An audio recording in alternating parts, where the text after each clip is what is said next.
Hello, I'm Father Joe Roesch of the Marian Fathers of the Immaculate Conception. Thank you for joining us as we continue with our year-long journey reading the diary of St. Maria Faustina Kowalska from beginning to end. Today we take up from where we left off, beginning with diary entry number 1493. O my Jesus, from the moment I gave myself completely to you, I have given no thought whatsoever for myself.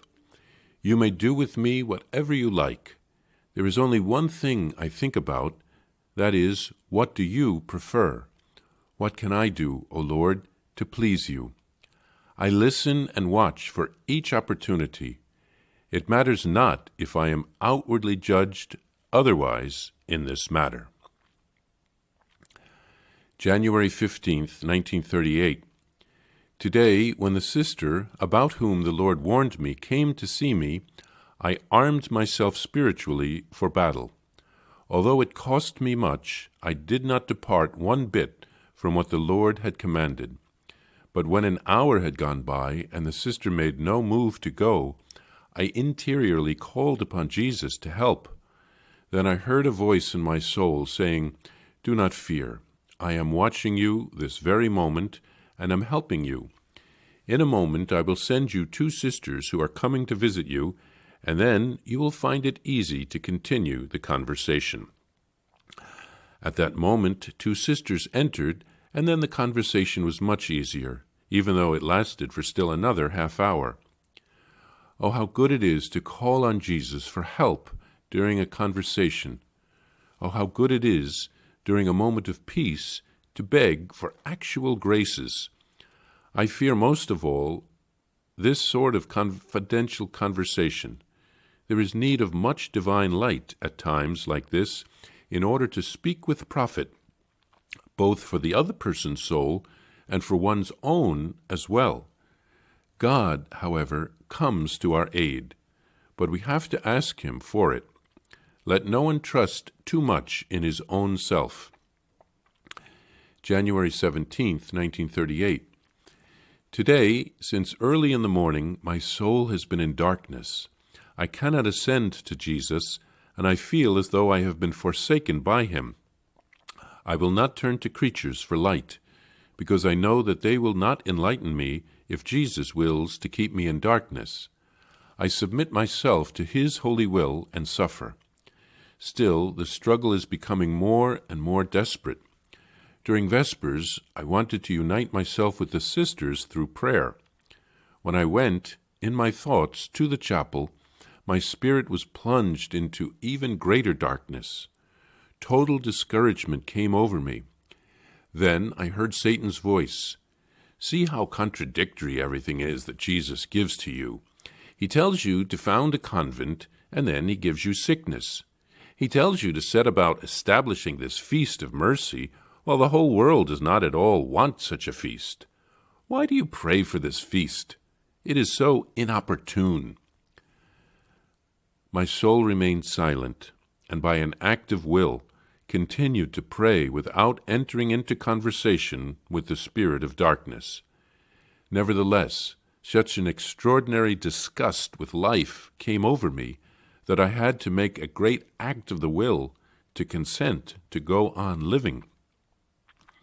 And again I heard the tempter's words. Ask for death for yourself tomorrow after Holy Communion. God will hear you, for He has heard you so many times before and has given you that which you asked of Him. I remained silent, and by an act of will I began to pray, or rather submitted myself to God, asking Him interiorly not to abandon me at this moment. It was already 11 o'clock at night, and there was silence all around. The sisters were all asleep in their cells, and my soul alone was struggling with great exertion. The tempter went on. Why should you bother about other souls? You ought to be praying only for yourself. As for sinners, they will be converted without your prayers. I see that you are suffering very much at this moment. I'm going to give you a piece of advice on which your happiness will depend. Never speak about God's mercy, and in particular, do not encourage sinners to trust in God's mercy, because they deserve a just punishment. Another very important thing, do not tell your confessors, and especially this extraordinary confessor and the priest in Vilnius, about what goes on in your soul. I know them. I know who they are, and so I want to put you on your guard against them. You see, to live as a good nun, it is sufficient to live like the others.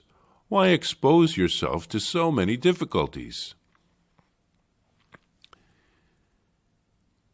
Here, St. Faustina surrenders herself completely to Jesus and says that he can do with her as he wishes. She only wants to do his will. Then St. Faustina meets the sister who Jesus had warned her about. She was not going to innocently ask Faustina's opinion about things. She was more like the Pharisees, trying to trap Jesus. So Faustina armed herself for spiritual battle. She spoke to the sister for about an hour, and it was very difficult to be careful, to obey all that Jesus asked her to do. And then finally she asked Jesus to be with her, and Jesus promises to help her.